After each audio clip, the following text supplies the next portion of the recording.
Ladies and gentlemen, the President of the United States and the Prime Minister of Canada.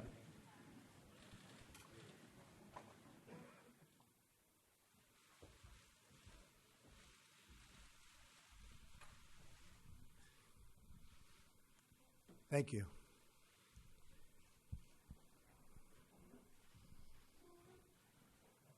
Prime Minister Trudeau, on behalf of all Americans, I thank you for being with us today. It is my honor to host such a great friend, neighbor, and ally at the White House, a very special place. This year, Canada celebrates the 150th year of Confederation. For Americans, this is one of the many milestones in our friendship, and we look forward, very much forward, I must say, to many more to come. Our two nations share much more than a border. We share the same values, we share the love, and a truly great love of freedom, and we share a collective defense.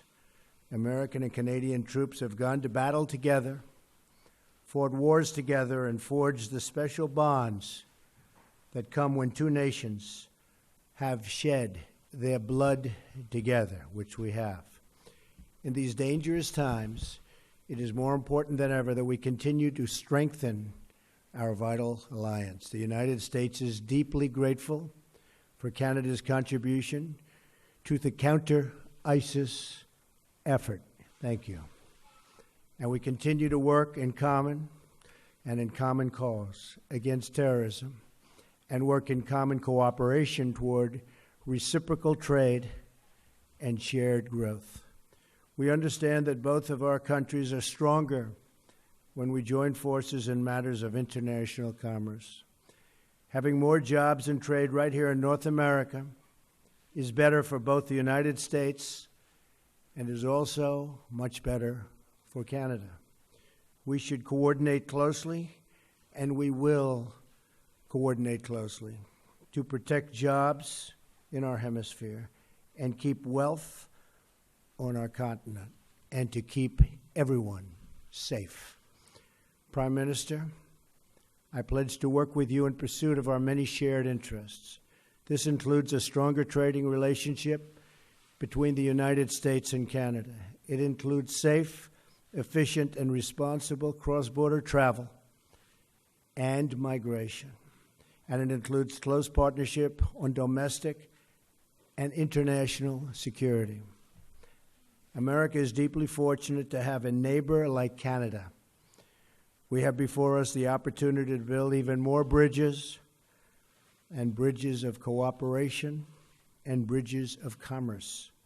Both of us are committed to bringing greater prosperity and opportunity to our people. We just had a very productive meeting with women business leaders from the United States and Canada, where we discussed how to secure everything that we know the full power of women can do better than anybody else. We know that. I just want to say, Mr. Prime Minister, that I'm focused and you're focused on the important role women play in our economies. We must work to address the barriers faced by women and women entrepreneurs, including access to capital, access to markets, and, very importantly, access to networks. In our discussion today, we will focus on improving the ways our government and our governments together can benefit citizens of both the United States and Canada, and in so doing, advance the greater peace and stability of the world. Mr. Prime Minister, I look forward to working closely with you to build upon our very historic friendship. There are incredible possibilities for us to pursue Canada and the United States together. Again, thank you for joining us, and I know our discussions will be very, very productive for the future of both countries. Mr. Prime Minister. Thank you, Mr. President. Good afternoon, everyone. Thank you very much for joining us. I'd first like to start by extending my sincere thanks to President Trump for inviting me down to Washington. Any day I get to visit our southern neighbors is a good day in my books, particularly when it's so nice and warm compared to what it is back home. We are suffering under a significant winter storm that's hitting our Atlantic provinces particularly harsh, so I just want to send everyone back at home my thoughts as they shovel out and impress on everyone to stay safe. Le président et moi avons eu une première rencontre très productive. Myself have had a very productive first meeting today. We had the opportunity to get to know one another better, and more importantly, we had the opportunity to talk about the unique relationship between Canada and the United States. Citizens on both sides of the 49th parallel have understood that the bond between our nations is a special one. No other neighbors in the entire world are as fundamentally linked as we are. We've fought in conflict zones together, negotiated environmental treaties together, including 1991's historic air quality agreement, and we've entered into groundbreaking economic partnerships that have created good jobs for both of our peoples. Canadians and Americans alike share a common history, as well as people-to-people ties that make us completely and totally integrated. Our workers are connected by trade, transportation, and cross-border commerce. Our communities rely on each other for security, stability, and economic prosperity. Our families have long lived together and worked together. We know that more often than not, our victories are shared. And just as we celebrate together, so too do we suffer loss and heartbreak together. Through it all, the foundational pillar on which our relationship is built is one of mutual respect. And that's a good thing, because as we know, relationships between neighbors are pretty complex, and we won't always agree on everything. But because of our deep, abiding respect for one another, we're able to successfully navigate those complexities and still remain the closest of allies and friends. Make no mistake, at the end of the day, Canada and the U.S. will always remain each other's most essential partner.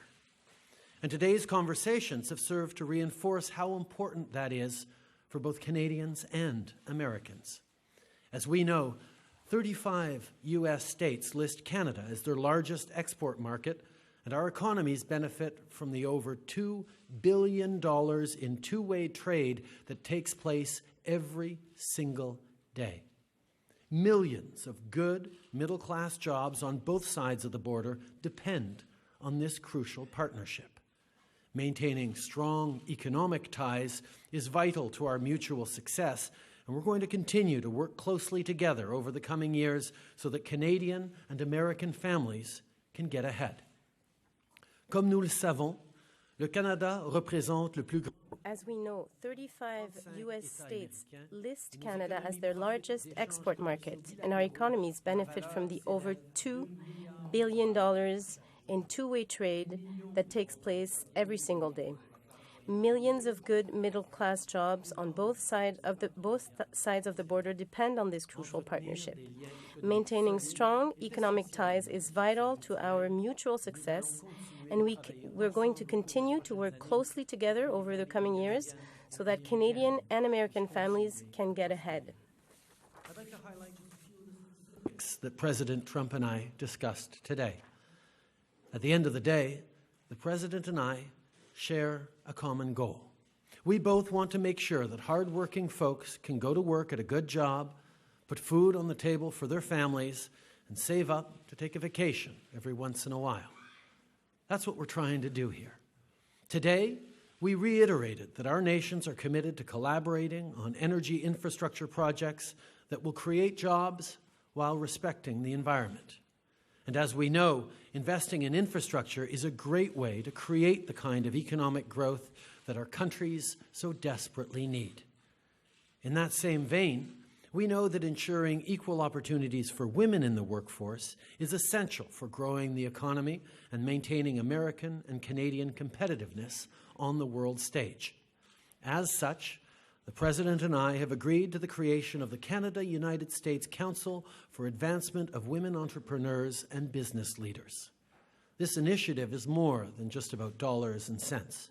This is about ensuring that women have access to the same opportunities as men and prioritizing the support and empowerment of women who are senior business leaders and entrepreneurs. In doing so, we'll grow the Canadian and American economies and help our businesses prosper. Et finalement, le président Trump et moi. Finally, President Trump and myself have agreed to work together to fight against the traffic of opioids across our border. The rise of illegal use of opioids in our society is nothing less than a tragedy. We will do everything we can to ensure the safety of Canadians and Americans. Ladies and gentlemen, President Trump, I know that if our countries continue to work together, our people will greatly benefit from this cooperation. Time and again, that in order to tackle our most pressing issues, both foreign and domestic, we must work with our closest allies, learn from each other, and stand in solidarity as a united voice. With a level of economic and social integration that is unmatched on the world stage, Canada and the United States will forever be a model example of how to be good neighbors. Winston Churchill once said, "That long Canadian frontier from the Atlantic to the Pacific Oceans, guarded only by neighborly respect and honorable obligations, is an example to every country and a pattern for the future of the world." That, my friends, is the very essence of the Canada-US relationship. I look forward to working with President Trump over the coming years to nurture and build upon this historic partnership. Once again, it's a tremendous pleasure to be here in Washington. Merci beaucoup. Thank you very much.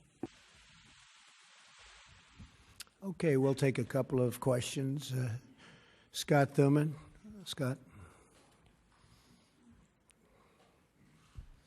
Thank you, Mr. President. Thank you. You just spoke about the desire to build bridges, although there are some notable and philosophical differences between yourself and Prime Minister Trudeau.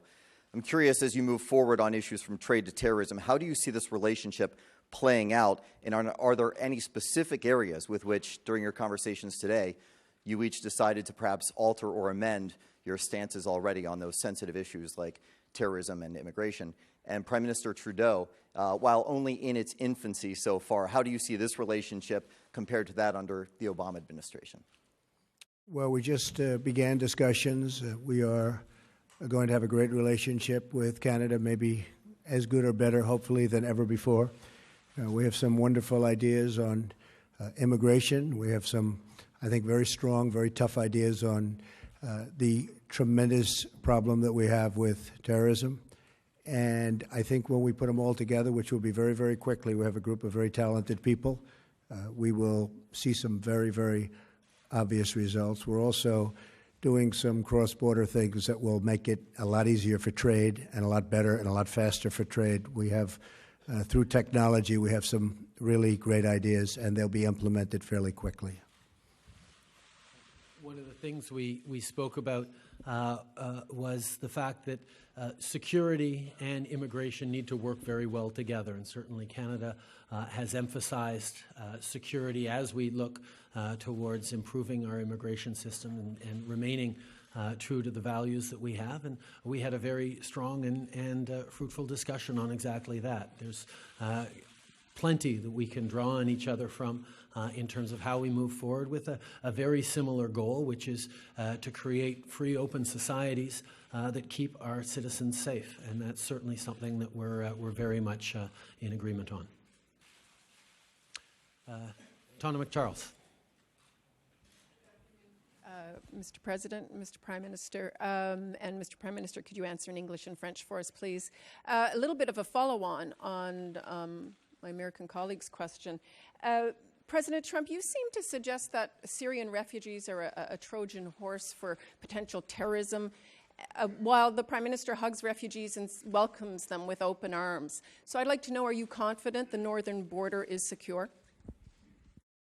You can never be totally confident, but through the incredible efforts already, I see it happening, of formerly General Kelly, now Secretary Kelly, We have really done a great job. We're actually taking people that are criminals, very, very hardened criminals in some cases, with a tremendous track record of abuse and problems, and we're getting them out.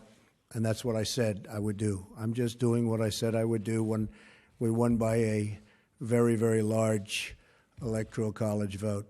And I knew that was going to happen. I knew this is what people were wanting. And that wasn't the only reason. That wasn't my only thing that we did so well on, but that was something that was very important. And I said we will get the criminals out, the drug lords, the gang members. We're getting them out. General Kelly, who's sitting right here, is doing a fantastic job. And I said at the beginning, we are going to get the bad ones, the really bad ones. We're getting them out, and that's exactly what we're doing. I think that in the end, everyone's going to be extremely happy, and I will tell you right now, a lot of people are very, very happy right now. Canada has always understood that keeping Canadians safe is one of the fundamental responsibilities of any government, and that's certainly something that we're very much focused on. At the same time, we continue to pursue our policies of openness towards immigration and refugees without compromising security. And part of the reason we've been successful in doing that over the past year, welcoming close to 40,000 Syrian refugees, is because we have been coordinating with our allies, the United States and around the world, to demonstrate that security comes very, very seriously to us, and that's something that we continue to deal with. C'est clair que. It is clear that if you want to have a healthy and secure society, or safe society, you have to make sure that you maintain, that you focus on security. And we have welcomed refugees from Syria.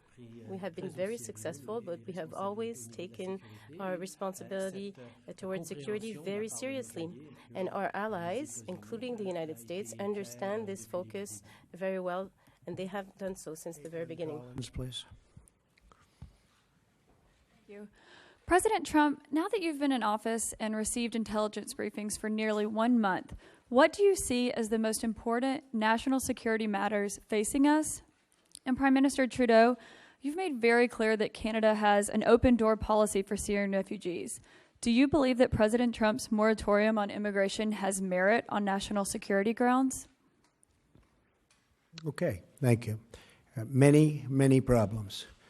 When I was campaigning, I said, it's not a good situation. Now that I see it, including with our intelligence briefings, we have problems that a lot of people have no idea how bad they are, how serious they are.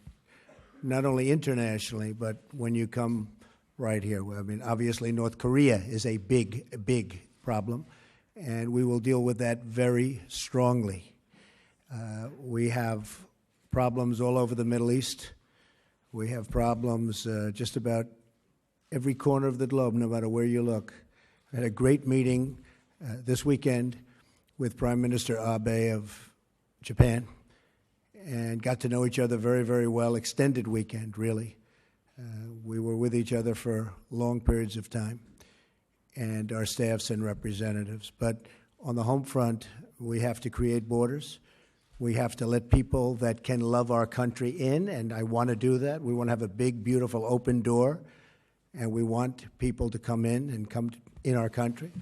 But we cannot let the wrong people in, and I will not allow that to happen during this administration. And people, the citizens of our country, want that, and that's their attitude too, I will tell you. We are getting such praise for our stance, and it's a stance of common sense.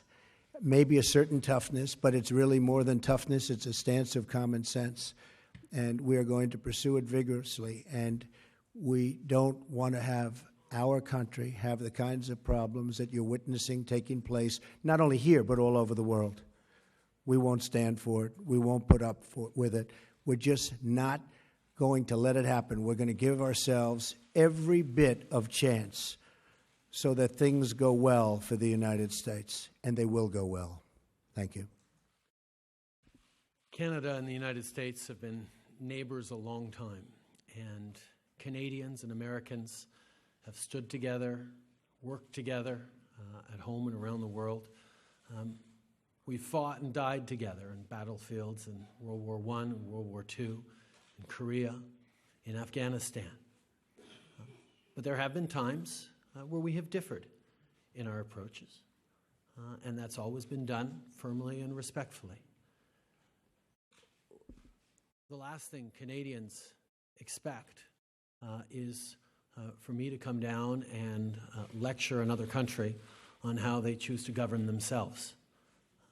My role and our responsibility is to continue to govern in such a way that reflects Canadians' approach and be a positive example in the world.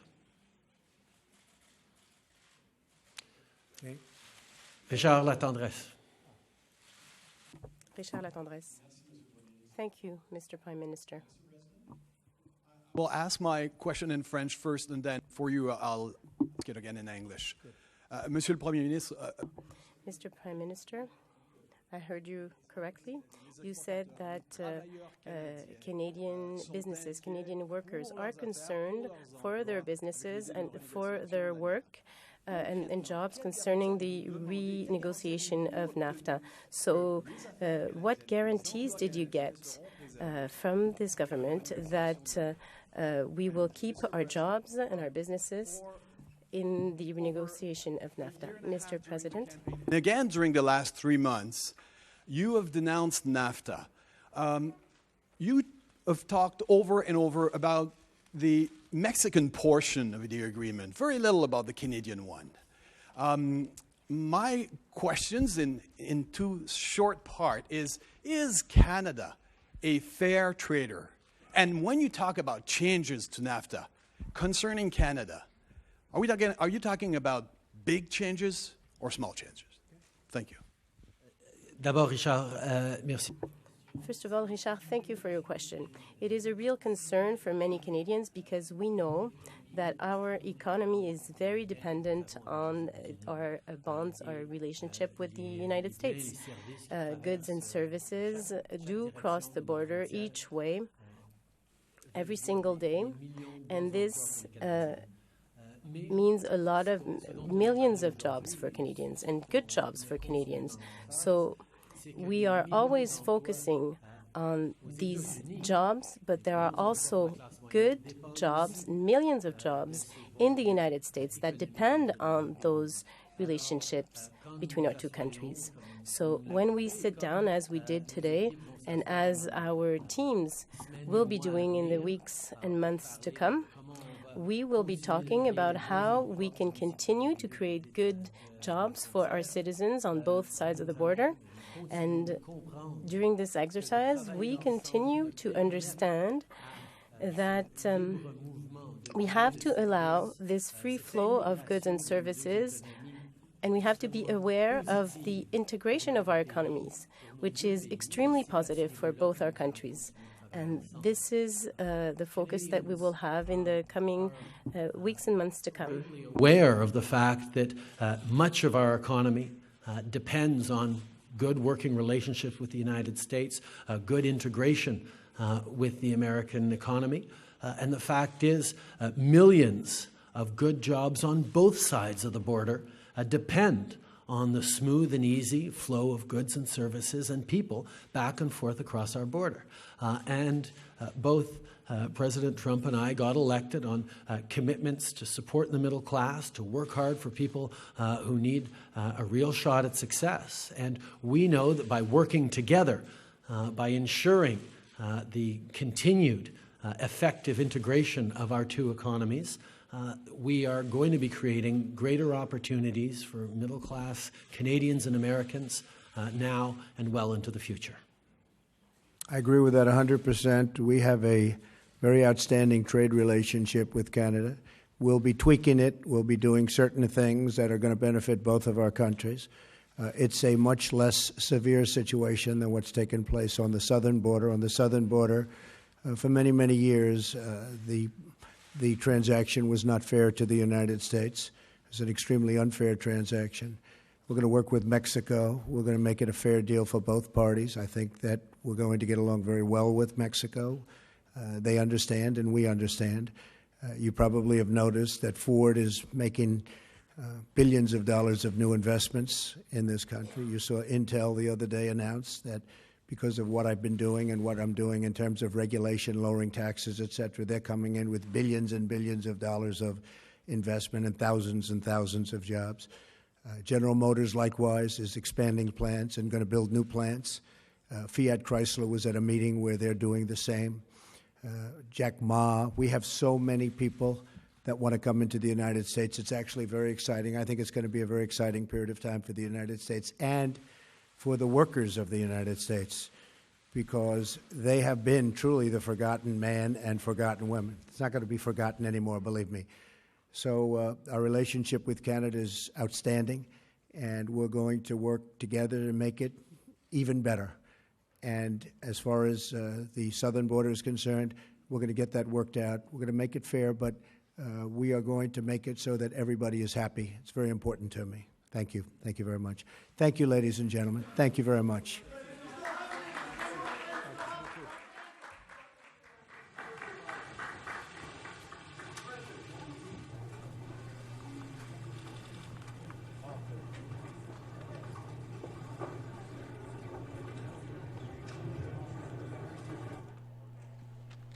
All right, guys, it's Sloan Glass in the Fox 5 Digital Center. We just heard from President Trump and Canadian Prime Minister Justin Trudeau.